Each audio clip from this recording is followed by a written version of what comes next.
এই যে হিন্দুরা থাকে এরা আমার ভাই, বৌদ্ধরা আমার ভাই, খ্রিস্টানরা আমার ভাই, ইহুদিরা আমার ভাই, তারা দিনই ভাই নয়, তারা মায়ের পেটের ভাই নয়, তারা মানবিক দিক থেকে ভাই। ও মানুষ, আমিও মানুষ, ইসলাম মানুষকে সম্মান করে, চিল্লায় বলো ঠিক কিনা। হিন্দুদের পূজা অনুষ্ঠানে মাদ্রাসার ছাত্র যে পাহারা দেয়, গোটা বিশ্বে এরকম দৃষ্টান্ত নজির বিরল, ঠিক কিনা বলেন। আইন শৃঙ্খলা বাহিনীর পাশাপাশি মাদ্রাসার ছাত্ররা যে সেখানে পাহারা দেয়, গোটা পৃথিবীতে এই দৃষ্টান্ত আপনি পাবেন না। মাদ্রাসার ছাত্ররা তারা তো কোরআনের ধারক, তারা হাদিসের ধারক, তারা কেন মন্দির পাহারা দিবে? এই সম্প্রীতিকে ধরে রাখার জন্য, এই সৌহার্দ্যকে ধরে রাখার জন্য, আমাদের পারস্পরিক ভালোবাসাকে অটুট রাখার জন্য। আওয়াজ করে বলতে হবে ঠিক কিনা। এখন বলেন, আমাদের এই ভালোবাসা অটুট থাক আমরা চাই কি চাই না?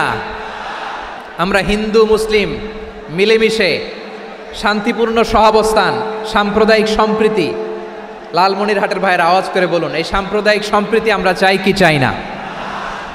আমি আপনাদের খেদমতে সূরাতুল আনআমের 108 নম্বর আয়াত তেলাওয়াত করেছি। এখানে আল্লাহ রাব্বুল ইজ্জা ওয়াল জালাল তিনি ইরশাদ করছেন, ওয়ালা তাসুব্বুল্লাযীনা ইয়াদউনা মিন দুনিল্লাহি ফায়াসুব্বুল্লাহা আদওয়াম বিগাইরি ইলম কাযালিকা যায়্যান্না লিকুল্লি উম্মাতিন আমালাহুম সুম্মা ইলা রাব্বিহিম মারজিউহুম ফায়ুনাব্বিউহুম বিমা কানু ইয়ামালুন। রব্বুল আলামিন বলেন, গোলাম ও আমার ইমানদার বান্দারা শোনো শোনো, ও আমার বিশ্বাসী বান্দারা শোনো শোনো, লা তাসুব্বুল্লাযীনা ইয়াদউনা মিন দুনিল্লাহ ফায়াসুব্বুল্লাহা আদওয়াম বিগাইরি ইলম। ও আমার বিশ্বাসী বান্দারা, যারা আল্লাহকে ব্যতি রেখে, আল্লাহকে বাদ দিয়ে অন্য উপাস্যকে ডাকে, দেবীর পূজা করে, তোমরা খবরদার তাদের গালি দিও না। আওয়াজ করে বলেন কি দিও না?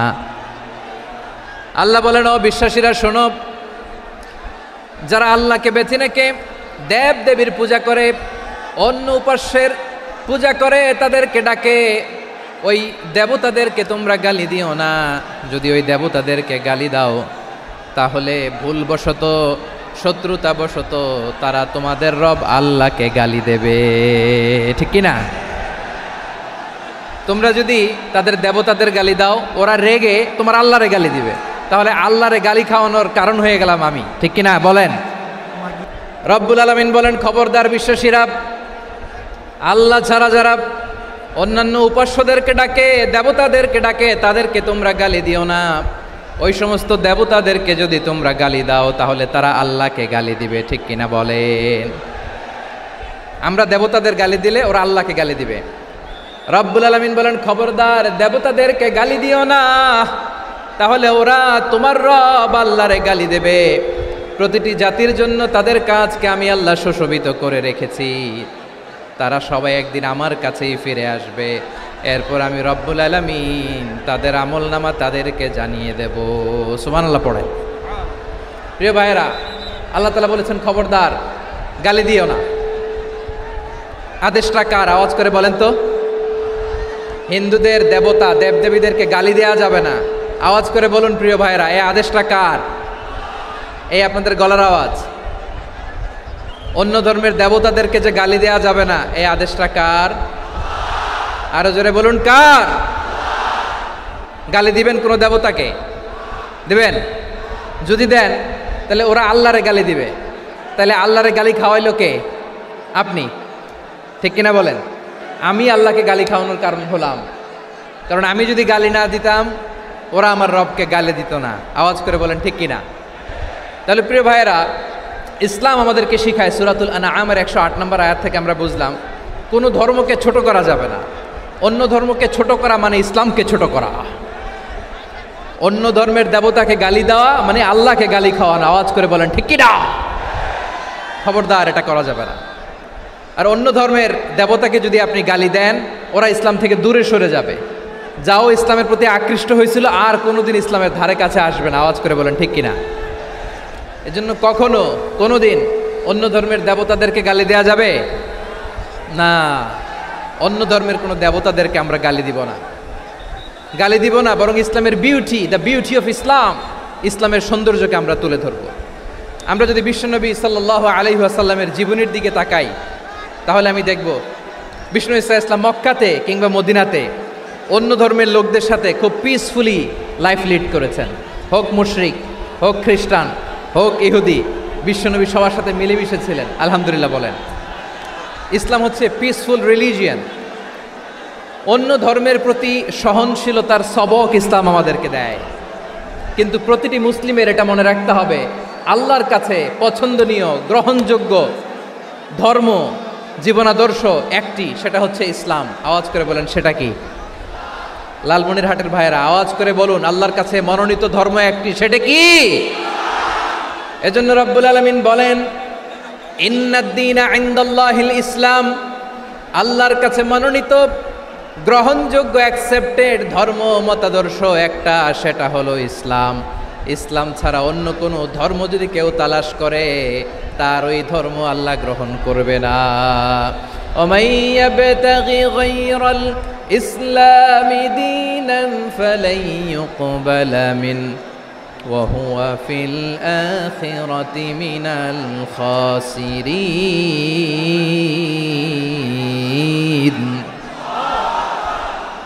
Whoever seek anything except Islam, that won't be accepted from him, and he will be loser in the day of judgment. কিয়ামতের দিন ইসলাম ছাড়া কেউ যদি অন্য কোনো ধর্ম তালাশ করেছে দুনিয়াতে, তার এই মতাদর্শ গ্রহণ করা হবে না, and he will be loser, সে হবে লুজার, ক্ষতিগ্রস্ত। হাই হাই কোম্পানির ম্যানেজার, ওর আমও শেষ, সালাও শেষ। আওয়াজ করে বলেন ঠিক কি না? এজন্য ইসলাম পেয়ে আমরা খুশি না বেজার? প্রত্যেক নামাজ শেষে আমরা আল্লাহরে বলি, আল্লাহ রাদিতু বিল্লাহি রাব্বা ওয়া বিল ইসলামি দীনা ওয়া বি মুহাম্মাদিন নাবিয়ান ওয়া রাসূলা। ও আল্লাহ, তোমারে রব হিসেবে পেয়ে আমরা খুশি। ও আল্লাহ, ইসলামকে ধর্ম হিসেবে পেয়ে আমরা খুশি। বিশ্বনবীকে আমাদের রাসূল পেয়ে আমরা খুশি। ঠিক কিনা বলেন? ইসলাম ছাড়া অন্য কোনো ধর্ম আমরা গ্রহণ করব না। ঠিক কিনা বলেন? আল্লাহর কাছে অ্যাকসেপ্টেড রিলিজিয়ান একটা, সেটা ইসলাম। তো বিশ্বনবী সাল্লাল্লাহু আলাইহি ওয়াসাল্লাম মক্কাতে কিংবা মদিনাতে খুব পিসফুলি এক্সিস্ট করেছেন, যে কোনো ধর্মের সাথে মিলেমিশে চলেছেন। তার প্রমাণ আমরা যদি রাসূল সাল্লাল্লাহু আলাইহি ওয়াসাল্লামের বায়োগ্রাফির দিকে তাকাই, তাহলে দেখব তিনি মুশরিকদের সাথে পিস ট্রিটি করেছেন, শান্তি চুক্তি, পিস ট্রিটি, পিস এগ্রিমেন্ট। আপনারা হুদাইবিয়ার সন্ধির নাম শুনেছেন?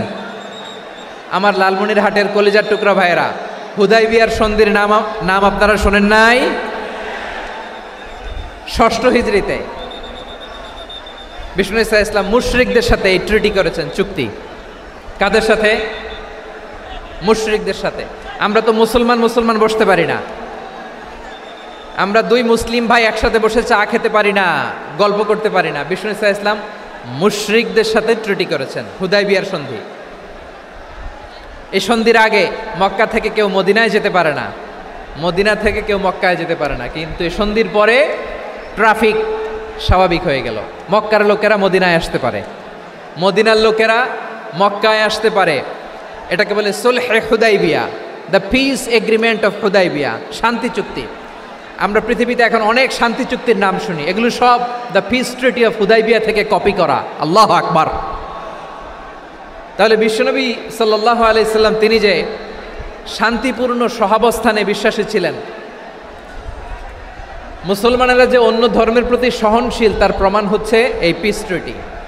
মক্কার পার্ট গেল, পিস এগ্রিমেন্ট করলেন, শান্তি চুক্তি। বিষ্ণু ঈসা ইসলাম মদিনায় যেয়ে কি করলেন?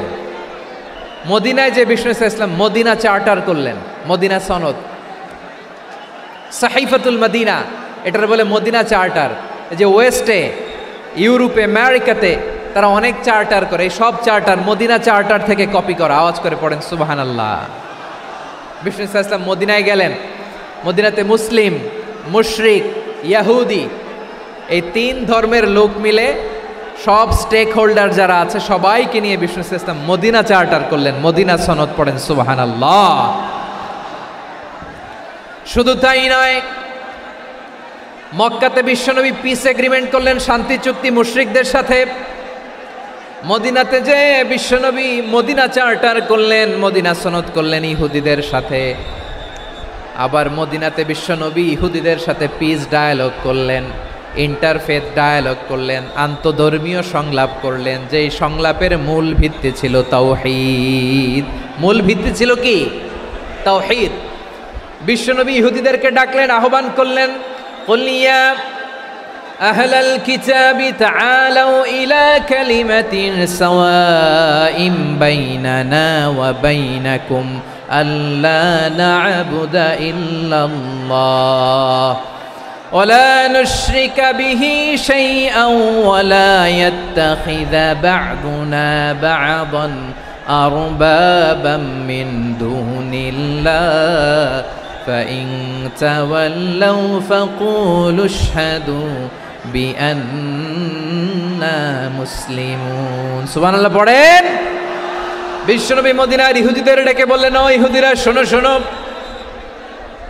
আসো এমন একটা আদর্শের প্রশ্নে আমরা একত্রিত হই যে আদর্শের প্রচার তোমাদের নবীরাও করেছে, আমিও করি, যে আদর্শের কথা তোমাদের পবিত্র ধর্মগ্রন্থগুলোতে আছে, আমার কোরআনেও আছে।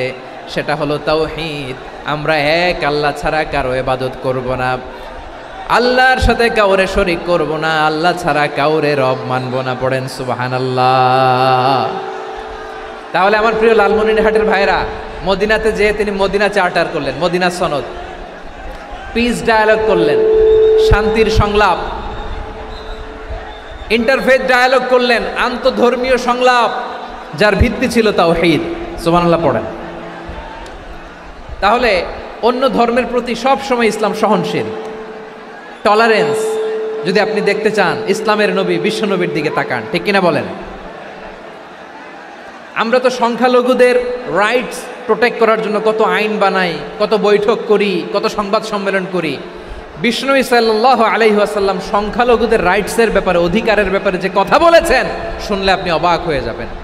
বিশ্বনবী বলেন, আলা মান যালামা মুআহাদান আও ইনতাকাসাহু আও কাল্লাফাহু ফাওকা তাআতিহি আও কাল্লাফাহু ফাওকা তাকাতিহি আও আখাযা মিনহু শাইআন বিগাইরি তিবি নাফসিন ওয়া আনা হাজিজুহু ইয়াউমাল কিয়ামা। খবরদার, জেনে রাখো, কেউ যদি কোনো সংখ্যালঘুর উপরে অত্যাচার করে, কোনো সংখ্যালঘুর প্রাপ্য থেকে যদি কেউ কাউকে ঠকায়, সংখ্যালঘুর উপর যদি কেউ কষ্ট দেয়, কোনো সংখ্যালঘুর সম্পদ যদি কেউ জোর করে কেড়ে নেয়, আমি কিয়ামতের দিন বিশ্বনবী ওই সংখ্যালঘুর পক্ষে আর ওই মুসলমানদের বিপক্ষে বাদী হয়ে দাঁড়াবো।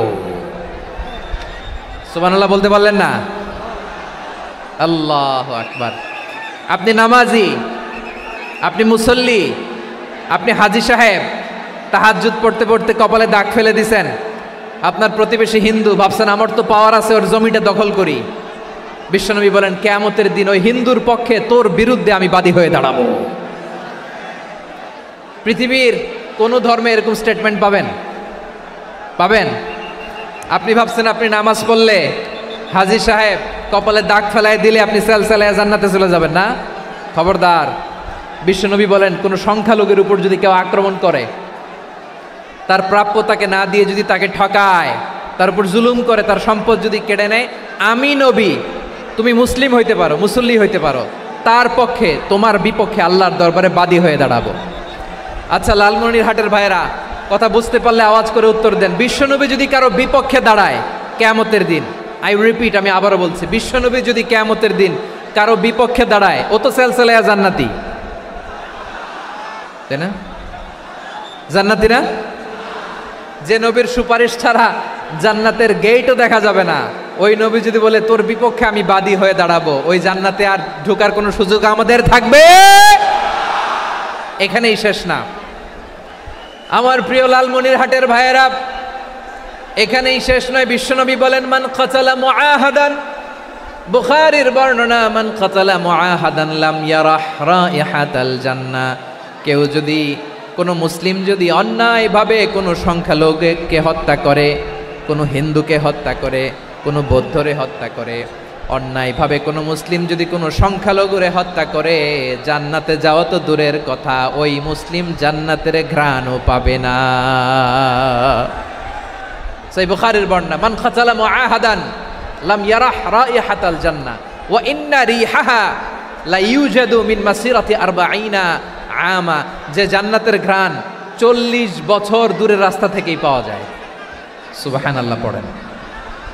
প্রিয় ভাইরা, এখান থেকে জান্নাতে পৌঁছতে লাগবে 40 বছর। এত দূর, কত বছর?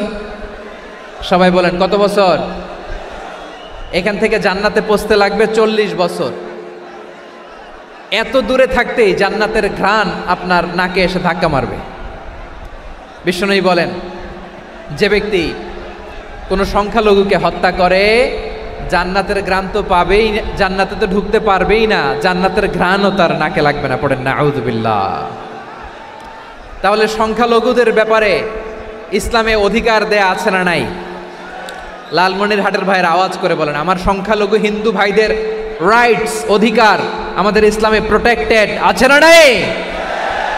এখানেই শেষ না। বিষ্ণু ইসলাম আপনার অমুসলিম প্রতিবেশীর সাথে ভালো আচরণ করতে বলেছে। আমাদের হয় না এটা মুসলিম পাড়া ওটা বৌদ্ধ পাড়া, হয় না? অনেক সময় হয় না এটা আমাদের মুসলিম পাড়া ওইটা হিন্দু পাড়া, এরকম আছে না নাই? লালমনিরহাটে নাই না? আছে? হিন্দু যদি আপনার প্রতিবেশী হয় কি করবেন? ওরে কষ্ট দিবেন নাকি? কেন, ও তো হিন্দু, ও তো আমার আল্লাহরে ডাকে না, ওরে কষ্ট দিলে জায়েজ হবে না? খবরদার। বিষ্ণু ইসলাম বলেন, মান কানা ইউমিনু বিল্লাহ ওয়াল ইয়াউমিল আখির ফালিউকরিম জারাহ, যে আল্লাহ বিশ্বাস করে আর আখিরাতে বিশ্বাস করে সেজন্য প্রতিবেশীর সাথে ভালো আচরণ করে। সুবহানাল্লাহ। কলিজা জুড়ায় যায় না আমার নবীর কথাগুলো শুনলে? যে আল্লাহ বিশ্বাস করে, যে আখিরাতে বিশ্বাস করে সেজন্য প্রতিবেশীর সাথে ভালো আচরণ করে। এখানে বলছে মুসলিম প্রতিবেশী বলছে, নামাজি প্রতিবেশী বলছে, আল্লাহওয়ালা প্রতিবেশী বলছে না। প্রতিবেশী আস্তিক হোক নাস্তিক হোক, প্রতিবেশী মুমিন হোক মুশরিক হোক, প্রতিবেশী হইলেই তার সাথে ভালো আচরণের দরকার আছে না নাই? আমার প্রিয় লালমনিরহাটের ভাইয়েরা, বিষ্ণু ইসলাম ওনার ইহুদি প্রতিবেশীদের দেখাশোনা করতেন। আমার প্রিয় ভাইয়েরা, প্রতিবেশী আস্তিক হোক নাস্তিক হোক, মুসলিম হোক হিন্দু হোক, তার সাথে ভালো আচরণ করতে হবে। বিষ্ণু ইসলাম ওনার ইহুদি প্রতিবেশীর বাসায় যেতেন। কোন প্রতিবেশী? ইহুদি। আওয়াজ করে বলেন কোন প্রতিবেশী? ইহুদি। এক ইহুদি কিশোর বিষ্ণু ইসলামের খেদমত করতে, ইহুদি ছেলে আমার নবীর খেদমত করতো, তারা ছিল নবীর প্রতিবেশী। তো অনেক দিন হয় ইহুদি ছেলেটা আসে না। বিষ্ণুনবী খোঁজ দিলেন, ঘটনা কি? একটা ইহুদি ছেলে না আমার খেদমতে আসতো, ছেলেটা কই? খোঁজ নিয়ে জানলেন ছেলেটা অসুস্থ। বিষ্ণু ইসলাম ওই ইহুদির বাড়িতে চলে গেলেন ওই ছেলেটাকে দেখা করার জন্য, ভিজিট করার জন্য। সুবহানাল্লাহ পড়বেন না? গেলেন, যে দেখে ইহুদি ছেলেটা মুমূর্ষ, জান যায় যায় ভাব, বিছানায় পড়ে আছে, তার বাবা দাঁড়ানো। বিশ্বনবী তার মাথার পাশে বসলেন, মাথায় হাত বুলিয়ে দিলেন, আর ছেলেটাকে বললেন আসলিম, হে ইহুদি ছেলে আসলিম, ইসলাম ধর্ম গ্রহণ করো। তো ছোট্ট ছেলে ভাবে আমরা ইহুদি, এখন ইসলাম ধর্ম গ্রহণ করলে আব্বা যদি বকা দেয়, ফানাযারা ইলা ওয়াজহি আবি, ছেলেটা তার বাবার চেহারার দিকে তাকালো, দেখি আব্বা কি কয়। আব্বা যদি বলে তাইলে ইসলাম ধর্ম গ্রহণ করবে। ইহুদি ছেলেটা তার বাবার দিকে যখন তাকালো, ওর বাবা বলে আতি আবুল কাসিম, আবুল কাসিম যা বলে তাই করো। আবুল কাসিম হচ্ছে বিষ্ণু ইসলামের একটা কুনিয়াত, উপনাম। আমার রাসূলের বড় ছেলের নাম ছিল কাসেম। যেমন দেখবেন আমাদের এলাকায় কারো ছেলের বড় ছেলের নাম যদি হয় আব্দুল্লাহ, এরা আব্দুল্লাহর বাপ বলে ডাকে। কারো বড় মেয়ের নাম যদি হয় ফাতেমা, এরা কি ডাকে? ফাতেমার বাপ বলে না? তো বিষ্ণু ইসলামের বড় ছেলের নাম ছিল কাসেম।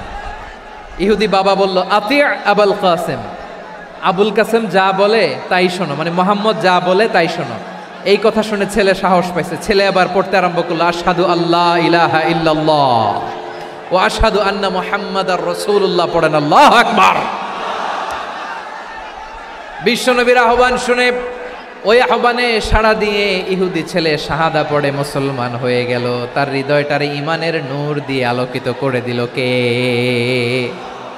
প্রিয় ভাইরা, এবার রাসূল সাল্লাল্লাহু আলাইহি ওয়াসাল্লাম বের হয়ে আসলেন ঘর থেকে আর বললেন, আলহামদুলিল্লাহিল্লাযী আনকাযাহু মিনান নার। প্রশংসা সে আল্লাহর, যে আল্লাহ জাহান্নামে চলে যাচ্ছিল প্রায় এমন একটা লোককে মুহূর্তের মধ্যে কালেমায়ে শাহাদাতের বদৌলতে জান্নাতি বানায় দিলেন। আওয়াজ করে পড়েন সুবহানাল্লাহ। এই হাদিস থেকে আমরা কি শিখলাম? What is the moral of the story? এক নম্বর স্টোরি হলো, প্রতিবেশী ইহুদি হোক হিন্দু হোক, যাবেন, সুসম্পর্ক রাখবেন, উপহার দিবেন, বিপদে পাশে দাঁড়াবেন, তাইলেই তো আপনাদের প্রতি, মুসলমানদের প্রতি তারা আকৃষ্ট হবে, ঠিক কিনা বলেন? আপনি যদি হিন্দুদের সাথে বৌদ্ধদের সাথে নাই মিশেন, নাস্তিকের কাছে নাই যান, তো ইসলামের সৌন্দর্যটা ওরা বুঝবে কেমনে? আমার অনেক হিন্দু পরিচিত ভাই আছে, ওরা আমাদের ইফতারির প্রোগ্রামে এসে একসাথে ইফতারি করে। অনেক মদখোর আমার সাথে বসে একসাথে ডিনার করে, হাফ প্যান্ট পরা, গলায় স্বর্ণের চেইন, হাতে স্বর্ণের ব্রেসলেট, আইসা আমার সাথে ডিনার করছে, আছে এরকম। গাঁজাখোর, আমি বলি আসো, welcome welcome to my dinner, আসো বসো। বসলেই তো আমি ওর ডিএনএ, চিন্তার ডিএনএ চেঞ্জ করে দেওয়ার সুযোগ পাবো। চিল্লায় বলো ঠিক কিনা? আসতে হবে আমার কাছে। Hour door is open, the door of Islam is open 24/7। সবসময় আমাদের ইসলামের দরজা আমার অমুসলিম ভাইদের জন্য খোলা আছে না নাই? এই হাদিস থেকে দুইটা শিক্ষা। এক নম্বর শিক্ষা, প্রতিবেশী মুসলিম হোক অমুসলিম হোক, যান, অসুস্থ হইলে একটু আপেল নিয়ে যান, আঙ্গুর নিয়ে যান, কমলা নিয়ে যান, তাদের সাথে ভালো আচরণ করেন।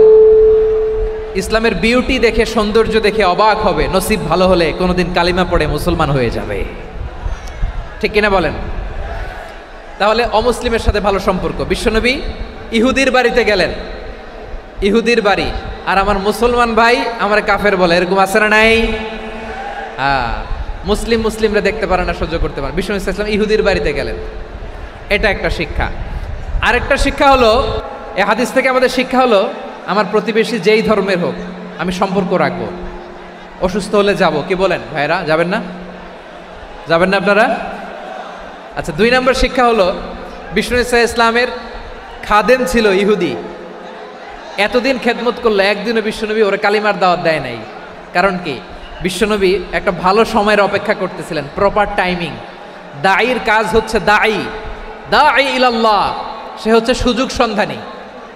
দাঈ সুযোগ খোঁজে, কখন দাওয়া দিলে ব্যাটে বলে হবে, ঝোপ বুঝে কোপ মারে, ঠিক কিনা বলেন? বিষ্ণু ইসলাম ভালো সময়ের অপেক্ষা করতেছিলেন, দেখি ভালো সময় আসুক আসুক আসুক আসুক। আস্তে আস্তে এমন সময় আসছে, ছেলে এবার মুমূর্ষ, অসুস্থ ব্যক্তির হৃদয় অত্যন্ত নরম থাকে। হসপিটালে যখন কেউ যায় তার হৃদয়টা বড্ড নরম থাকে, মৃত্যুর ভয়ে তার অন্তরটা নরম থাকে, ঠিক কিনা বলেন? এই প্রপার টাইমিং এর অপেক্ষা করতেছিলেন। যখনই টাইমিং পেয়েছেন, দাওয়াত দিলেন, পড়ো লা ইলাহা ইল্লাল্লাহ, সুবহানাল্লাহ পড়েন সবাই। তাহলে ইসলাম অমুসলিম প্রতিবেশীর সাথে ভালো আচরণ করতে বলে। ইসলাম অমুসলিম মাতা পিতার সাথেও ভালো আচরণ করতে বলে। মাতা পিতা যদি অমুসলিম হয়, তারা ফেলে দিতে পারবেন? পারবেন? আমার লালমনিরহাটের ভাইয়েরা, অনেক হিন্দু ছেলে আমাদের হাতে শাহাদা পড়ে মুসলিম হয়, কিন্তু ওর মা মুসলমান হয় নাই, বাবাও হয় নাই, এরকম আছে না নাই? তো ও হয়েছে মুসলিম, মা বাপ হিন্দু, এখন মা বাপ কি বাদ? হ্যাঁ, মা বাপ বাদ দেয়া যাবে?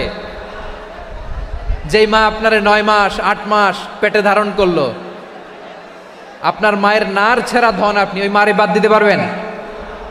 যেই মায়ের বুকের তাজা দুধ খেয়ে আপনি আজকে বাড়ন্ত তাজা তরতাজা, ওই মারে বাদ দেয়া যাবে?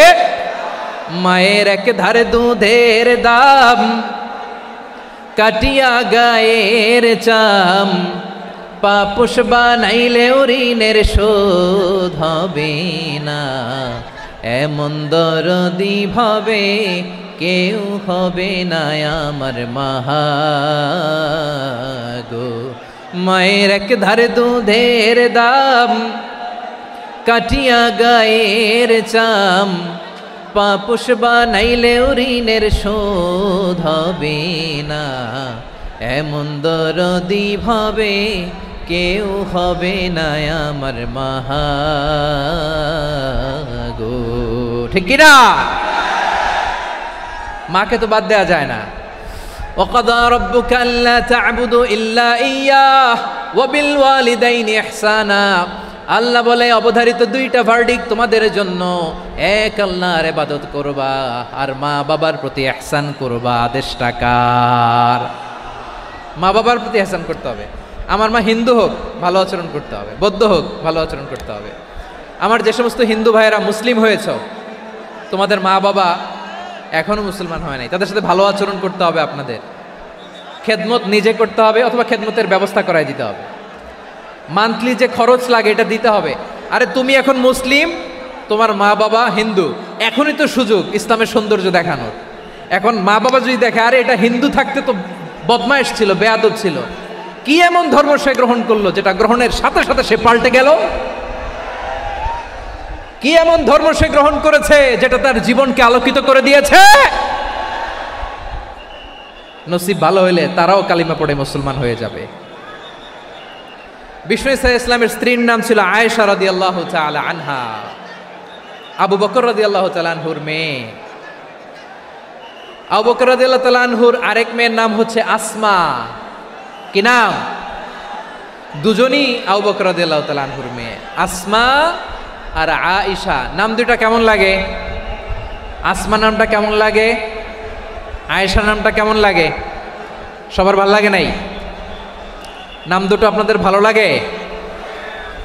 লালমনিরহাটে অনাগত যদি কন্যা সন্তান হয়, যদি মনে চায় আসমা রেখে দিতে পারবেন, যদি মনে চায় আয়েশা রেখে দিয়েন। দেশে বিদেশে এয়ারপোর্টে রাস্তাঘাটে শুধু বলে হুজুর একটা নাম দেন, আমার ছেলের একটা নাম দেন, মেয়ের একটা নাম দেন।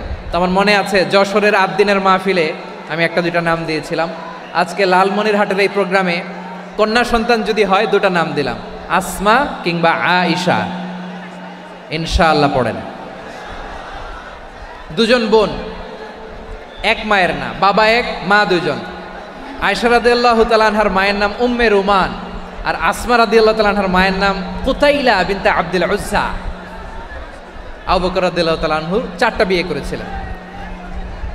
তো একই ঘটনা ঘটেছে এই ফ্যামিলিতে। আসমা ইসলাম ধর্ম গ্রহণ করে মুসলিমা, কিন্তু তার মা কুতাইলা মুশরিকা। আই রিপিট, বোঝার জন্য আমি আবারও বলি, আসমা রাদিয়াল্লাহু তাআলা আনহা মুসলিমা, আর আসমার মা কুতাইলা, আওয়াজ করে বুঝে থাকলে বলেন, আসমার মা মুশরিকা। তার মানে মেয়ে মুসলিম, মা অমুসলিম। ভেজাল আছে না নাই? কিন্তু কুতাইলা আর ধৈর্য ধারণ করতে পারে না। নার ছেঁড়া ধন, কলিজার টুকরা ধন, কলিজার টুকরা সন্তান আসমারে দেখতে বড্ড মন চায়। সাইয়েদনা আসমা রাদিয়াল্লাহু তাআলা আনহা মক্কা থেকে হিজরত করে মদিনায় চলে গেলেন। হুদাইবিয়ার পর যখন মক্কা মদিনার ট্রাফিক স্বাভাবিক হলো, মক্কার লোক মদিনায় যায়, মদিনার লোক মক্কায় আসে। কুতাইলা কলিজার টুকরা সন্তান আসমারে দেখার জন্য কিছু উপহার নিয়ে বিশাল মরুপথ পাড়ি দিয়ে মক্কা থেকে মদিনায় যায়। সুবহানাল্লাহ বলেন। এখন মা আসছে মেয়ের সাথে দেখা করতে, মেয়ে তো আর দেখা দেয় না। মেয়ে ভাবছে আমার মা তো মুশরিকা, অপবিত্রা, তার সাথে কি দেখা দেয়া যাবে? বিশ্বনবীর দরবারে চলে গেলেন। সুবহানাল্লাহ বলেন। কি সৌভাগ্যবান ছিল তারা, মাসলা জানার দরকার হলেই নবীর দরবারে চলে যেত। ঘরে বউয়ের সাথে ঝগড়া হলে নবীর দরবারে চলে যেত। অনেক সাহাবী বলে আমার পেটে ক্ষুধা লাগলো আমি নবীর কাছে চলে যেতাম, কারণ নবীর চেহারার দিকে তাকালেই আমার পেটের ক্ষুধা মিটে যেত। সাইয়েদনা আসমা রাদিয়াল্লাহু তাআলা আনহা বিশ্বনবীর কাছে চলে গেলেন, যে বললেন ইয়া রাসূলুল্লাহ ইয়া হাবিবাল্লাহ ইন্না উম্মি কাদিমাতুন ইলাইয়া ওয়া হিয়া রাগিবা। আমার মা মক্কা থেকে অনেক দূর মরুর পথ পাড়ি দিয়ে উপহার সামগ্রী নিয়ে মদিনায় আমার সাথে দেখা করতে এসেছে গো নবী। আমার জানতে বড্ড ইচ্ছে হয় আমি আমার মুশরিকা মায়ের সাথে একটু দেখা করতে পারবো কিনা। আফা আসিলুহা, আগে যেমনি আমি আমার মায়ের সাথে ভালো আচরণ করতাম, যেমনি আমি আমার মায়ের সাথে সদাচরণ করতাম গো নবী, এখন আমি মুসলিমা মা মুশরিকা, এখনো কি আগের মতো সদাচরণ করতে পারবো নাকি?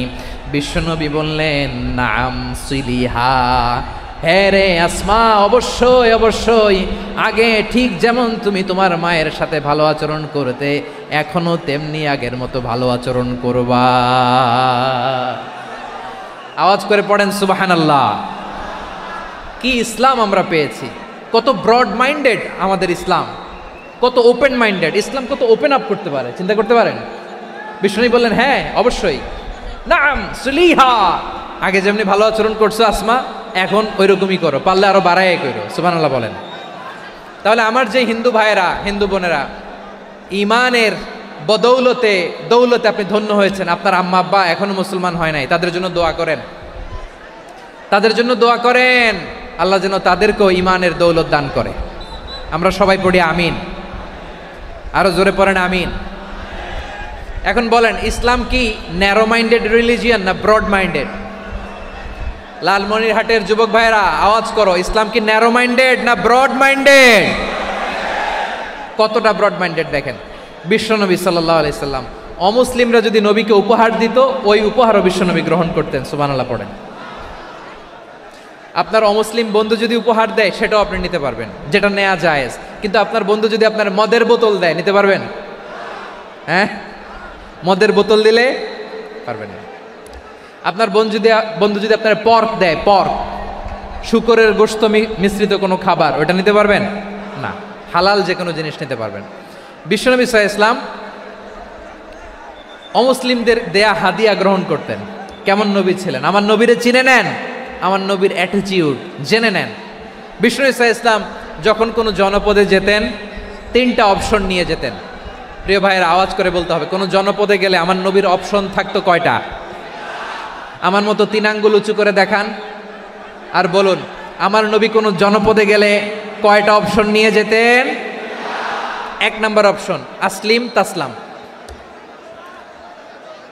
নতুন এলাকায় গেলে বলতেন আসলিম তাসলাম, ইসলাম ধর্ম গ্রহণ করো, শান্তিতে থাকবা, আমার ভাই হয়ে যাবা, আমরা ভাই ভাই।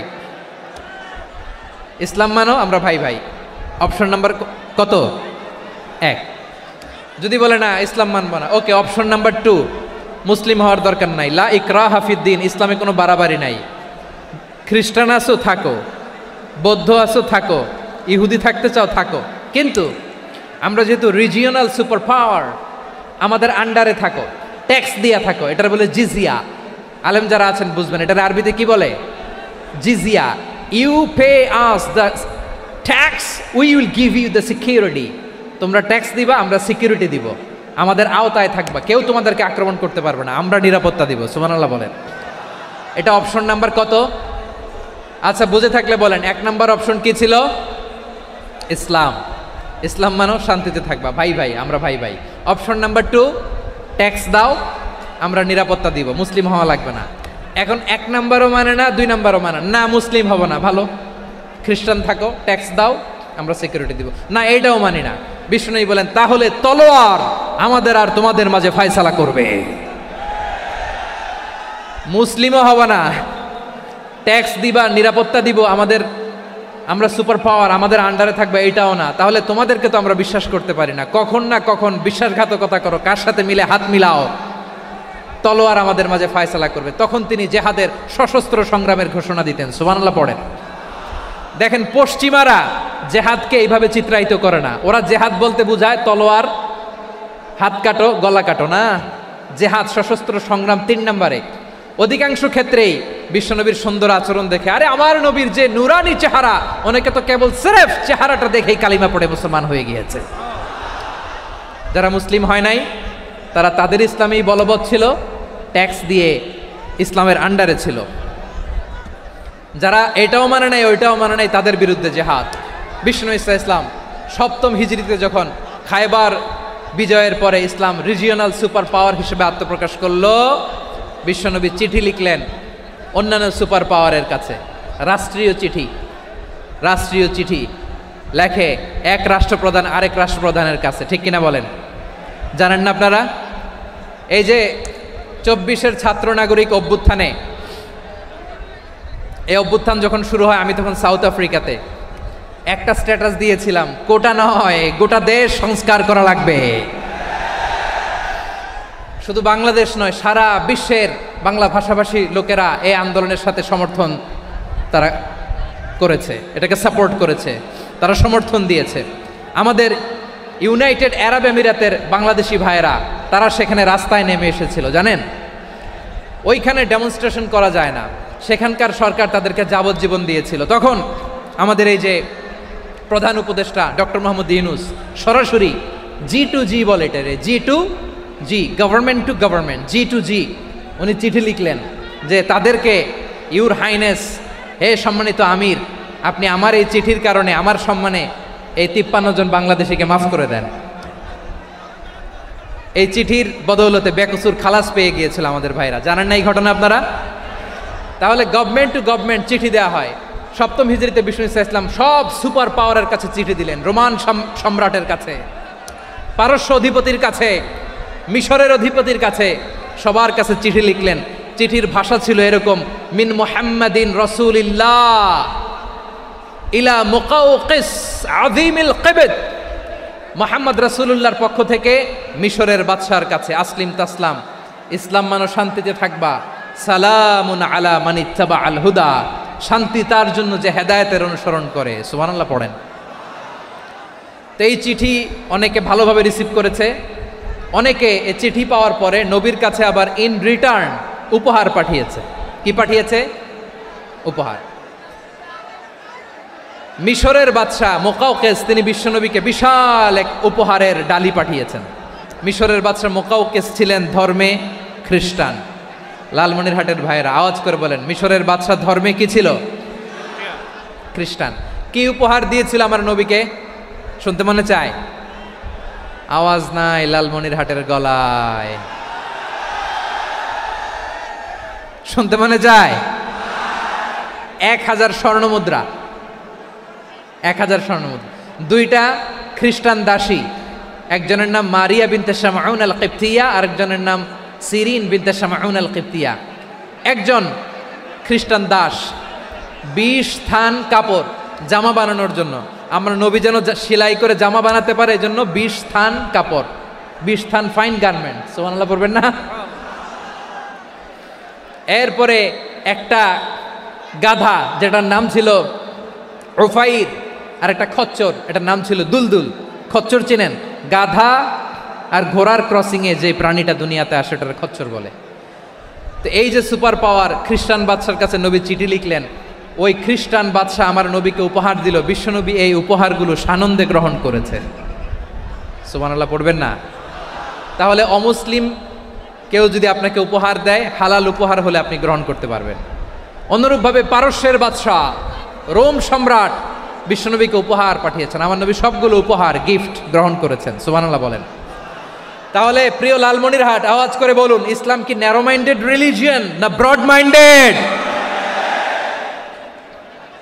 আম্মাজান আয়েশার কাছে মাসালা জানতে চায় মেয়েরা, হে আম্মাজান, অগ্নি উপাসকেরা তাদের ঈদের দিন নওরোজের সময় আমাদেরকে পাখি দেয়, নেওয়া যাবে? উনি বললেন, ওরা জবাই করে দিলে নেওয়া যাবে না, কিন্তু ওরা যদি ফলমূল এরকম খাবার দেয় এগুলো নেওয়া যাবে। তার মানে অমুসলিমদের দেয়া উপহার এটা গ্রহণ করা যায়। সুবহানাল্লাহ বলেন। শুধু তাই নয়, বিষ্ণু ঈসা ইসলাম অমুসলিমদের সাথে আর্থিক লেনদেনও করেছেন, ফিনান্সিয়াল ডিলিং করেছেন। অমুসলিমদের সাথে প্রয়োজনে আপনি ফিনান্সিয়াল ডিলিং করতে পারবেন। আমরা প্রায় দেখি বাজারের মিষ্টির দোকানগুলো আমার হিন্দু ভাইদের। লালমনিরহাটে মিষ্টির দোকান, দইয়ের দোকান কারা চালায়? হিন্দুরা চালায় না? তারপরে যে বারবার শপ, চুল কাটে যে নাপিত, অধিকাংশ নাপিতের দোকানে কারা? আমার হিন্দু ভাইরা। তা আপনি চুল কাটতে পারবেন কিনা? পারবেন কিনা বলেন? পারবেন। তার দোকান থেকে দই মিষ্টি কিনতে পারবেন কিনা? হ্যাঁ, আমার মুসলিম ভাইয়ের দোকান থাকলে ওইটারে আমি বেশি প্রায়োরিটি দিব, ঠিক কিনা? কিন্তু যদি তাদের সার্ভিস নিতে চান, প্রোডাক্ট নিতে চান, পারবেন। তার দলিল সহিহ বুখারী, আম্মা জান আয়েশা রাদিয়াল্লাহু তাআলা আনহা বলেন, ইশতারা রাসূলুল্লাহ সাল্লাল্লাহু আলাইহি ওয়াসাল্লাম মিন ইয়াহুদিয়িন তুআমান ওয়া রাহানাহু দিরআহু মিন হাদিদ। রাসূল সাল্লাল্লাহু আলাইহি ওয়াসাল্লাম এক ইহুদির কাছ থেকে, কার কাছ থেকে? সবাই বলে নাই কার কাছ থেকে? আমার নবী, পেয়ারা নবী এক ইহুদির কাছ থেকে জব কিনেছিল। জব, বার্লি, যেটা দিয়ে রুটি বানায়। ওই জবের দাম দেওয়া টাকা পয়সা নবীর কাছে ছিল না, ফলে নবী ওনার একটা পোশাককে মর্গেজ রেখেছিলেন, মর্গেজ, বন্ধক, যে এখন এটার দাম দিতে পারবো না, কয়েক কেজি বার্লি নিয়ে যাই আর বন্ধক হিসেবে আমার জামাটা রেখে গেলাম, যেই দিন দাম দিব ওই দিন জামাটা ছুটায় নিয়ে যাব। সুবহানাল্লাহ পড়বেন না? বাকিতে নিছিলেন, বাকিতে। দিরআহু মিন হাদিদ, লোহার তৈরি বর্ম, মানে যুদ্ধের পোশাক, লোহা দিয়ে বানানো। বিশ্বনবী বললেন, কয়েক কেজি জব দাও, টাকাটা পরে দিব। এখন টাকা নাই, বন্ধক হিসেবে, মর্গেজ হিসেবে আমার জামা রেখে গেলাম, যখন টাকা দিব জামা ছুটায় নিব। আওয়াজ করে বলতে হবে সুবহানাল্লাহ। এ থেকে বোঝা গেল অমুসলিমদের সাথে ফিনান্সিয়াল ডিলিং করা যায়, অর্থনৈতিক লেনদেন করা যায়, কেনাবেচা করা যায়, প্রোডাক্ট কেনা যায়। এমনকি আমাদের মসজিদে নববীতে বারান্দায় আপনারা একটা অটোমেটিক ফ্লাইং আমব্রেলা দেখছেন? সূর্য যখন বাড়ে মসজিদে নববীর বারান্দায় ইয়ার্ডের মধ্যে অটোমেটিক্যালি কিছু আমব্রেলা আছে, সাঁ করে খুলে যায়, আর সূর্যের তাপ লাগে না। আবার সন্ধ্যাবেলায় এই আমব্রেলাগুলো ওরা ক্লোজ করে ফেলে, দেখেন নাই না? দেখছেন? এই মসজিদে নববীকে সর্বোচ্চ উন্নত মানের কনস্ট্রাকশন ইনফ্রাস্ট্রাকচারে ডেভেলপ করার জন্য কর্তৃপক্ষ কিছু অমুসলিম ইঞ্জিনিয়ারের, ডিজাইনারের সহায়তা নিয়েছিল। সুবহানাল্লাহ বলেন। কোন দলিলের ভিত্তিতে? এই দলিলের ভিত্তিতে যে বিষ্ণু ঈসা ইসলাম অমুসলিমদের সাথেও লেনদেন করেছেন। আওয়াজ করে বলতে হবে আল্লাহু আকবার। শুধু তাই নয়, ইন কেস অফ ইমার্জেন্সি, প্রয়োজনে ইসলামের খাতিরে, ইসলামকে সামনের দিকে এগিয়ে নিয়ে যাওয়ার জন্য অমুসলিমদের সাপোর্ট নেওয়া জায়েজ আছে। সুবহানাল্লাহ বলেন। অমুসলিমদের সাপোর্ট নেয়া, তাদের থেকে অর্থ নেয়া, পলিটিক্যাল সাপোর্ট, পলিটিক্যাল অ্যাসাইলাম নেওয়া জায়েজ আছে। আমাদের অনেক বিশ্ববরেণ্য দায়ীরা আমেরিকায় অস্থায়ীভাবে অ্যাসাইলাম নিয়ে থাকে, নিজের দেশে গেলে ফাঁসিতে ঝুলাই দিবে। যুগ যুগ ধরে দায়ীদের উপরে এরকম অত্যাচার আর নির্যাতন আছে না নাই? মিশরের অনেক দায়ীরা পাশ্চাত্যে যেয়ে থাকে। এই যে তারা পলিটিক্যাল অ্যাসাইলাম নিয়ে থাকে, রাজনৈতিক আশ্রয়, এটা জায়েজ আছে না? এটা যে জায়েজ আছে তার প্রমাণ স্বয়ং বিশ্বনবী সাল্লাল্লাহু আলাইহি ওয়াসাল্লাম পলিটিক্যাল সাপোর্ট নিয়েছিলেন অমুসলিমদের কাছ থেকে। সুবহানাল্লাহ বলেন। খুব মজাদার একটা ঘটনা, শুনবেন? আপনাদের আগ্রহ দেখে তো মনে হয় না শোনার ইচ্ছা আছে। আছে আছে আমার ভাইয়েরা, বিশ্বনবীর বয়স তখন প্রায় 51 বছর। কত বছর? বিশ্বনবীর সবচেয়ে কাছের মানুষ খাদিজা রাদিয়াল্লাহু তাআলা আনহা ইন্তেকাল করেছেন। বিশ্বনবী বড্ড কষ্ট পেলেন, হৃদয়টা ভেঙে খান খান। যিনি ঘরের ভেতরে বিশ্বনবীকে সান্ত্বনা দিতেন, ভালোবাসা দিতেন, বাইরে গেলে কুরাইশরা বকাঝকা করে, অত্যাচার করে, কিন্তু আম্মাজান খাদিজা রাদিয়াল্লাহু তাআলা আনহা ঘরটারে এমন শান্তির নীড় বানায় রেখেছেন, এই ঘরের ভিতরে ঢুকলে বিশ্বনবীর কলিজাটা ঠান্ডা হয়ে যেত। এজন্য রব্বুল আলামিন বলেন, খাদিজা, ও আমার বান্দি খাদিজা, জান্নাতে এমন স্পেশাল একটা ঘর আমি তোমার জন্য রেডি করে রেখেছি। ওই ঘরের মধ্যে কোনো আওয়াজ নাই, ওই ঘরের মধ্যে কোনো নয়েজ নাই, ওই ঘরে কোনো বিশৃঙ্খলা নাই। কারণ মক্কার জমিনে আমার নবী কুরাইশদের বিশৃঙ্খলা, নয়েজ আর ঝামেলাগুলোকে উপেক্ষা করে যখন তোমার ঘরের ভিতরে ঢুকতো, ঘরটারে তুমি শান্তির নীড়, ঠান্ডা, নীরব, নিস্তব্ধ, নিঝুম আর শান্তির নীড় বানিয়ে রেখেছো। এজন্য জান্নাতে স্পেশাল একটা শান্তির নীড় আমি তোমারে উপহার দেব। ওই প্রিয়তমা স্ত্রী খাদিজা ইন্তেকাল করলেন, বিশ্বনবীর হৃদয় ভেঙে খান খান। আবার ওনার চাচা আবু তালেব ইন্তেকাল করলেন, যিনি পলিটিক্যাল শেল্টার দিতেন নবীকে। কে দিতেন? আবু তালেবের ভয়ে, বিশ্বনবীর এই চাচার ভয়ে কোনো মুশরিক নবীর গায়ে হাত দেওয়ার সাহস পায় নাই। এখন স্ত্রীও নাই, চাচাও নাই, নবীকে আশ্রয় দেওয়ার কেউ নাই, নবীর চারদিকে অন্ধকার। নবী এখন কই যাবেন? আমার পেয়ারা নবী নতুন স্টেশন খুঁজতেছেন, নতুন দাওয়াতি প্ল্যাটফর্ম খুঁজতেছেন। তিনি যায়েদ বিন হারেসা রাদিয়াল্লাহু তাআলা আনহুকে নিয়ে মক্কার পাশের একটা নেইবরিং সিটি তায়েফে চলে গেলেন। কোথায় চলে গেলেন? লালমনিরহাটের ভাইয়ের আওয়াজ করে বলেন, কোথায় গেলেন? তায়েফে চলে গেলেন দিনের দাওয়াত দেওয়ার জন্য। কি দেওয়ার জন্য? নাকি জমি কিনতে গেছিলেন? জমি কিনতে? দুনিয়ার যশ খ্যাতির জন্য? নিজের কোনো লাভের জন্য? তায়েফবাসীদেরকে জাহান্নামের আগুন থেকে বাঁচানোর জন্য। আওয়াজ করে বলতে হবে ঠিক কিনা? বিশ্বনবী বিশাল মরুপথ, পাহাড়ি পথ পাড়ি দিয়ে তায়েফের মরুজমিনে গেলেন কোরআনের দাওয়াত নিয়ে, ইমানের দাওয়াত নিয়ে। কিন্তু তায়েফের লোকেরা বিশ্বনবীর দাওয়াতকে শুধু প্রত্যাখ্যান করেই থামে নাই, তারা বিশ্বনবীর সাথে অত্যন্ত খারাপ আচরণ করেছে, বিশ্বনবীকে শারীরিকভাবে হেনস্থা করেছে, আমার নবীকে শারীরিকভাবে অত্যাচার করেছে, আমার পেয়ারা নবীর গায়ে পাথর মেরেছে, বিশ্বনবীর গা বেয়ে ঝরঝর করে রক্ত ঝরেছে, নবী জামিনের মধ্যে লুটিয়ে পড়েছেন, আবার মেরেছে, আবার নবী হাঁটতে শুরু করলেন, পেছন থেকে আবার মেরেছে। আবার নবী রক্তাক্ত হয়ে জামিনের মধ্যে লুটিয়ে পড়লেন, আবার মেরেছে। বিশ্বনবীর মতো এত সুশ্রী মানব, বিশ্বনবীর মতো এত শুভ্র মানব, বিশ্বনবীর মতো এমন চমৎকার দেহাবয়ব দিয়ে রব্বুল আলামিন কাউকে বানান নাই। এরকম চমৎকার মানুষটাকে তারা তায়েফের ওই জমিনে রক্তাক্ত করেছে। বিশ্বনবী দুনিয়ার কোনো স্বার্থের জন্য সেখানে যান নাই, নিজের কোনো লাভের জন্য, প্রাপ্তির জন্য যান নাই, তায়েফবাসীদের জাহান্নামের আগুন থেকে বাঁচাতে গিয়েছেন। ঠিক কিনা বলেন? খেয়ে না খেয়ে দিনী প্রচারের কাজে নিজেকে দিয়েছ বিলিয়ে, তাইফের কাফিরেরা চিনল না সে আলো, দুষ্ট ছেলেদের পিছু দিল লেলিয়ে। পাথরের আঘাতে ক্ষত বিক্ষত হয়ে সারা শরীর থেকে রক্ত ঝরে। হে রাসূল তোমাকে ভুলি আমি কেমন করে, হে রাসূল তোমাকে ভুলি আমি কেমন করে। পারেন না আপনারা?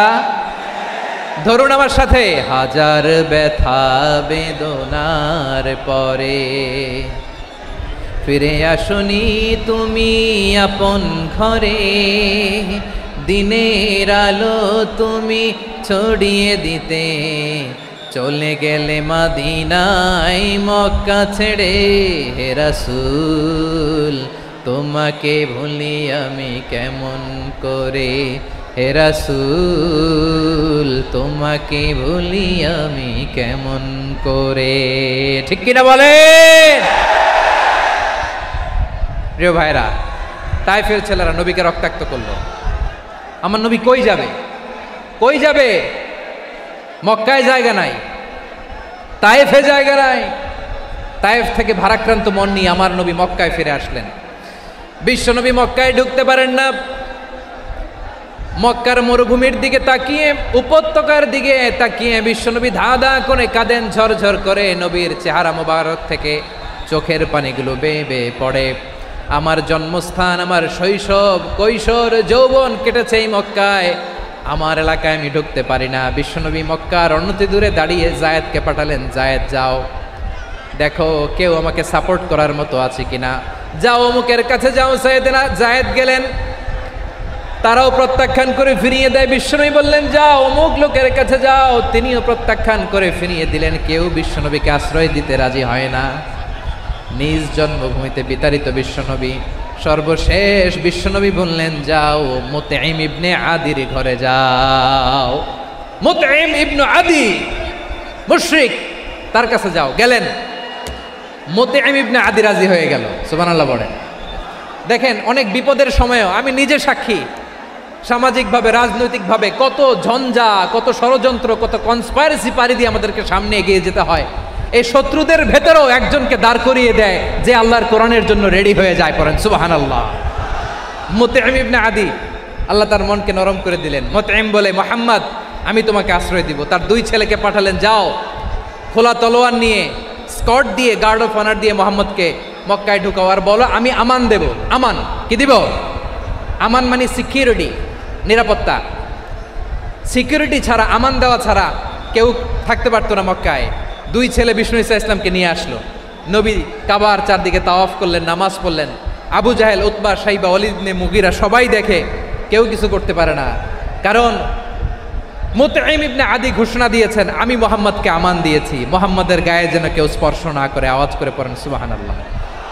নবীর এই বিপদকালে মুহূর্তে মুতঈমের হৃদয়টারে নরম করে দিল কে? আচ্ছা লালমনিরহাটের ভাইয়েরা বলেন, এই মুতঈম কি মুসলিম ছিল না মুশরিক? সবাই বলতে হবে মুসলিম না মুশরিক? তাহলে মুশরিকের কাছ থেকে নবী পলিটিক্যাল অ্যাসাইলাম, আধুনিক রাষ্ট্রবিজ্ঞানের ভাষায় পলিটিক্যাল অ্যাসাইলাম, যেটাকে বলে রাজনৈতিক আশ্রয়, ওনার আমান বা নিরাপত্তার এই ঘোষণায় তিনি মক্কায় ঢুকলেন। যতদিন নিরাপত্তা ছিল ছিলেন। মুতঈম যখন মারা গেল, বিষ্ণু ঈসা ইসলাম হিজরত করে মদিনায় চলে গেলেন। সুবহানাল্লাহ। কিন্তু মুতঈম যে বিশ্বনবীর উপকার করছে এটা বিশ্বনবী ভুলে নাই। আমাদের অনেকে আছে উপকার করার পরে আর খেয়াল থাকে না, খাওয়ার পরে গলা দিয়ে নামলে আর খেয়াল থাকে না। এরকম আছে না নাই? আমার নবী ভুলে নাই। বদরের প্রান্তরে 70 জন কাফেরকে যখন বন্দি করে বিশ্বনবীর সামনে হাঁটু গেড়ে দাঁড় করানো হলো, বসানো হলো, 70 জন কাফের। কয়জন? বিশ্বনবী তাদের দিকে তাকিয়ে বললেন, সহিহ বুখারীর বর্ণনা, লাউ কানাল মুতঈম ইবনে আদি হাইয়ান সুম্মা কাল্লামানি হাউলাই নাতনা লা তারাকতুহুম লাহু। বদরের প্রান্তরে 70 জন বন্দি কাফিরের দিকে তাকিয়ে আমার নবী বললেন, আজকে মুতঈম ইবনে আদি যদি বেঁচে থাকতো আর তোমাদের 70 জনের ব্যাপারে যদি মুতঈম এক বাক্যে একটা সুপারিশ করত, তার সম্মানে আজকে তোদের সবাইরে আমি মাফ করে দিতাম। সুবহানাল্লাহ নাই? ওই যে চিল্লাচিল্লি যে কথা বোঝে নাই, কোন জিনিস মিস করছে ওরা নিজেরাও বোঝে নাই। বিশ্বনবী মুতঈমের এই সাহায্যের কথা বলে নাই। 70 জন মুশরিক হাঁটু গেড়ে বসা, নবী চাইলে এখনই এক্সিকিউশন অর্ডার দিতে পারে। তিনি বললেন, আজকে যদি মুতঈম বেঁচে থাকতো আর মুতঈম যদি তোদের জন্য সুপারিশ করতো, এই আবর্জনাগুলোর ব্যাপারে সুপারিশ করতো, আমি মুহূর্তেই তোদেরকে এমনি মাফ করে দিতাম। এবার বলেন, ইসলাম কি ন্যারো মাইন্ডেড না ব্রড মাইন্ডেড? শুধু তাই নয়, যাকে যে সম্মান দেয়ার আমার নবী দিতেন, হোক আস্তিক হোক নাস্তিক, হোক মুসলিম হোক অমুসলিম। বিষ্ণু ইসলাম যখন রোমান সম্রাটের কাছে চিঠি লিখেছেন, রোমান সম্রাটের কাছে বিশ্বনবী যখন চিঠি লিখলেন মিন মুহাম্মদ রাসূলিল্লাহ ইলা হিরাকলা আযীমির রোম, মুহাম্মদের পক্ষ থেকে হিরাক্লিয়াসের কাছে, যিনি হচ্ছেন আযীমির রোম। এটা নবী নিজ থেকে বানায় লিখছেন অতিরিক্ত সম্মান দিয়ে। কোন রাষ্ট্রপ্রধান যখন আসে তাদেরকে আমরা কি বলি জানেন? তার নামের শেষে HE এটা লিখতে হয়, H.E. মানে হিজ এক্সেলেন্সি। কি লেখে? হিজ এক্সেলেন্টি, অথবা ইউর হাইনেস, ইউর ম্যাজেস্টি। দেখেন, বিশ্বনবী সাল্লাল্লাহু আলাইহি ওয়াসাল্লাম সব নবীদেরও নবী, তিনি একজন মুশরিক খ্রিস্টান সম্রাট রোমান সম্রাটের কাছে চিঠি লিখতে যায়, লিখতেছে ইলা হিরাকলা আযীমির রোম, হিরাক্লিয়াসের কাছে আমার চিঠি, যিনি রোমের আযীম, হিজ হাইনেস, মানে রোমের অনেক সম্মানিত এক বাহাদুর। আওয়াজ করে বলেন সুবহানাল্লাহ। তার মানে যাকে যে সম্মান দেয়ার এটা বিশ্বনবী দিতেন। এমনকি যেই ইহুদিরা ভালো ছিল, এই ইহুদিদেরও প্রশংসা করেছেন বিশ্বনবী মুহাম্মদুর রাসূলুল্লাহ সাল্লাল্লাহু আলাইহি ওয়াসাল্লাম। এক ইহুদির প্রশংসা করেছেন বিশ্বনবী। ইহুদির কার? কার? আমি তো আমার ভাইয়ের প্রশংসা করি না, আমি তো এক আলেম আরেক আলেমরে স্পেস দেই না, আমি তো এক দায়ী আরেক দায়ীর সাথে বসতে চাই না। আমার নবী ইহুদির প্রশংসা করে। কার প্রশংসা? ওই ইহুদির নাম ছিল মুখাইরেক। সিরাত গ্রন্থ ঘাটলে পাবেন। তিনি বলেছেন, মুখাইরেক খাইরু ইয়াহুদ, Mukhayriq is the best of the Jews. জুইশদের মধ্যে সে সবচেয়ে ভালো। কেন প্রশংসা করলেন তার? এর কারণ মদিনা চার্টারে কথা ছিল সব ধর্মের মুসলিম, মুশরিক, ইহুদিরা মিলে মদিনাকে রক্ষা করবে। কিন্তু 3য় হিজরিতে যখন উহুদের যুদ্ধ শুরু হলো, সবার কথা ছিল যেই আক্রমণ করে আমরা মদিনাকে বাঁচাবো। কোন শহরকে বাঁচাবো? মদিনাকে।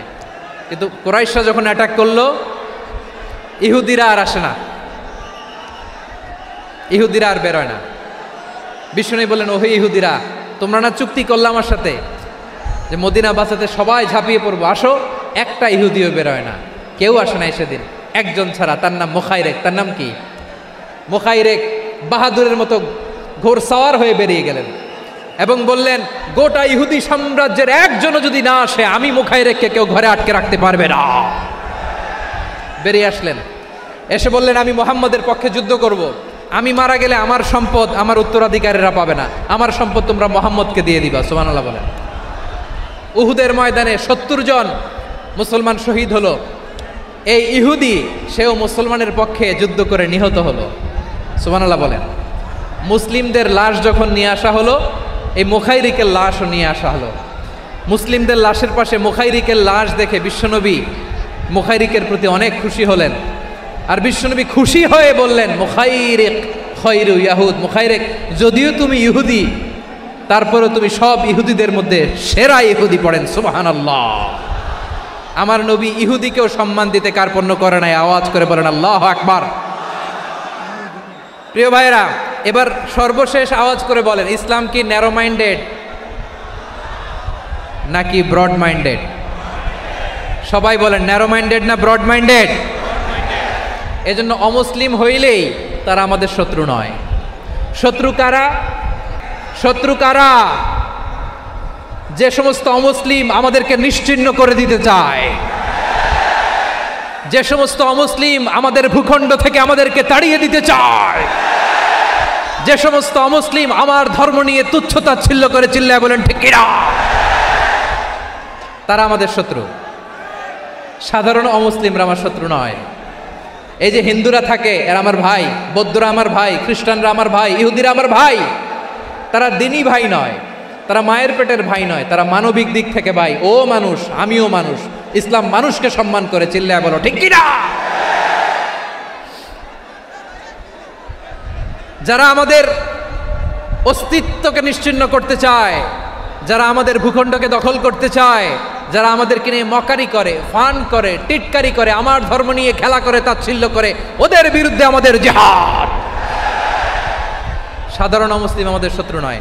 আপনি জানেন নিউ ইয়র্কে, আমি তো নিউ ইয়র্কে ছিলাম অনেকদিন, ওখানে ফিলিস্তিনিদের পক্ষে যখন আমরা মিছিল করেছি, অনেক ইহুদি আমাদের সাথে মিছিলে দাঁড়িয়েছে। কারণ ওরাও জানে এই ভূখণ্ড ফিলিস্তিনিদের ভূখণ্ড। আওয়াজ করে বলো লালমনিরহাট ঠিক কিনা। ইসরায়েলের রাজধানী খোদ তেল আবিবে অনেক ইহুদিরা বেঞ্জামিন নেতানিয়াহু তার বিরুদ্ধে মিছিল করেছে। তো তারা কি আমাদের শত্রু? না। অনেক খ্রিস্টান আমাদের সাথে আমাদের স্বার্থ রক্ষায় আমাদের পাশে দাঁড়িয়েছে। খেয়াল রাখবেন, হিন্দু আর হিন্দুত্ববাদ এক নয়, ইহুদি ধর্ম আর জায়নিজম এক নয়। জায়নিজমের বিরুদ্ধে আমাদের সংগ্রাম, আমাদের জেহাদ, চিল্লায় বলেন ঠিক কিনা। এই যে ফিলিস্তিনের ভাইয়েরা, তারা তাদের স্বাধীনতা সংগ্রামের জন্য লড়াই করছে, করে যাচ্ছে, আমরা এটাকে সমর্থন জানাই, চিল্লায় বলো ঠিক কিনা। কাশ্মীরের ভাইয়েরা স্বাধীনতার জন্য সংগ্রাম করছে, আমরা সেই সংগ্রামকে সমর্থন জানাই, আওয়াজ করে বলো ঠিক কিনা। যারাই আমাদের ইসলামকে নিশ্চিহ্ন করতে চায় তাদের বিরুদ্ধে আমাদের সংগ্রাম, আওয়াজ করে বলতে হবে ঠিক কিনা। ওই সমস্ত দুর্বৃত্তদের সাথে আমাদের কোনো সম্পর্ক নাই। আমরা যদি ঐক্যবদ্ধ থাকতে পারি, ওই দুর্বৃত্তরা চান্স পাবে না। আমরা ঐক্যবদ্ধ থাকতে রাজি আছি। লালমনিরহাটের ভাইয়েরা, আমরা ঐক্যবদ্ধ থাকলে ওই দুর্বৃত্তদের কালো হাত ভেঙে দিতে আমাদের সময় লাগবে না। তাদের কালো হাত ভেঙে দিতে রাজি আছো মুসলমান? কারা কারা রাজি? দু হাত তুলে দেখাও।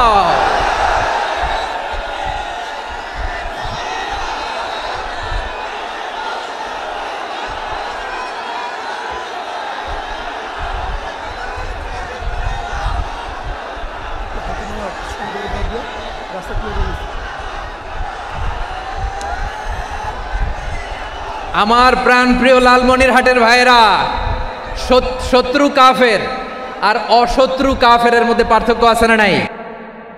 আবু তালেবও মুশরিক, আবু জাহেলও মুশরিক, কিন্তু দুই মুশরিকে পার্থক্য আছে না নাই? আবু তালেব নবীর চাচা, মুশরিক, মারা গিয়েছে মুশরিক অবস্থায়, কিন্তু আজীবন আমার নবীকে আগলে রেখেছে, আমার নবীকে সাপোর্ট করেছে, ভালোবেসেছে। আবু জাহেলও মুশরিক, মারা গিয়েছেও মুশরিক হিসেবে, আজীবন আমার নবীর বিরুদ্ধাচারণ করেছে।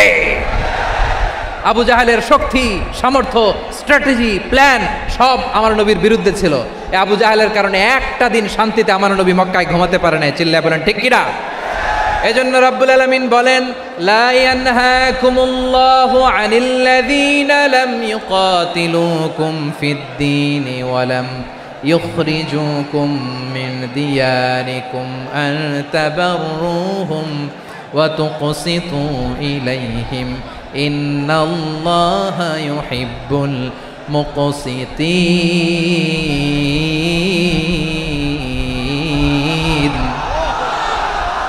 আল্লাহ বলে, গোলামেরা শোনো শোনো, যে সমস্ত অমুসলিম তোমাদের সাথে ধর্মযুদ্ধে লিপ্ত হয় না, তোমাদের বিরুদ্ধে যে সমস্ত অমুসলিম অস্ত্র ধরে না, যে সমস্ত অমুসলিম তোমাদেরকে তোমাদের জন্মস্থান থেকে, ভূখণ্ড থেকে তাড়িয়ে দেয় না, তাদের সাথে ভালো আচরণ করতে আমি আল্লাহ নিষেধ করি নাই।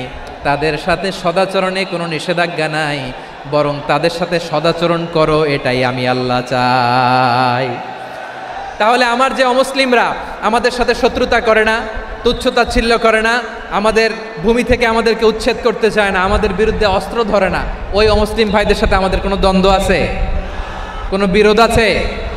বরং আছে ভালোবাসা। বরং আছে কি? এই ভালোবাসা দিয়েই আমরা বিশ্ব জয় করব। রাজি আছো মুসলমান? আমাদের পুঁজি ভালোবাসা। আমাদের পুঁজি কি? এবার আওয়াজ করে বলেন, আমার এই পুরো আলোচনা থেকে the religious co existence, peaceful co existence, শান্তিপূর্ণ সহাবস্থান, কমিউনাল হারমোনি, এই সাম্প্রদায়িক সম্প্রীতি, এই আলোচনা থেকে কি বুঝলেন? ইসলাম কি ন্যারো মাইন্ডেড না ব্রড মাইন্ডেড? এই ব্রড মাইন্ডেড হৃদয় নিয়ে, ভালোবাসা দিয়ে আমরা বিশ্ব জয় করতে চাই। রাজি আছেন? আল্লাহ কবুল করুক, আমরা সবাই পড়ি আমিন।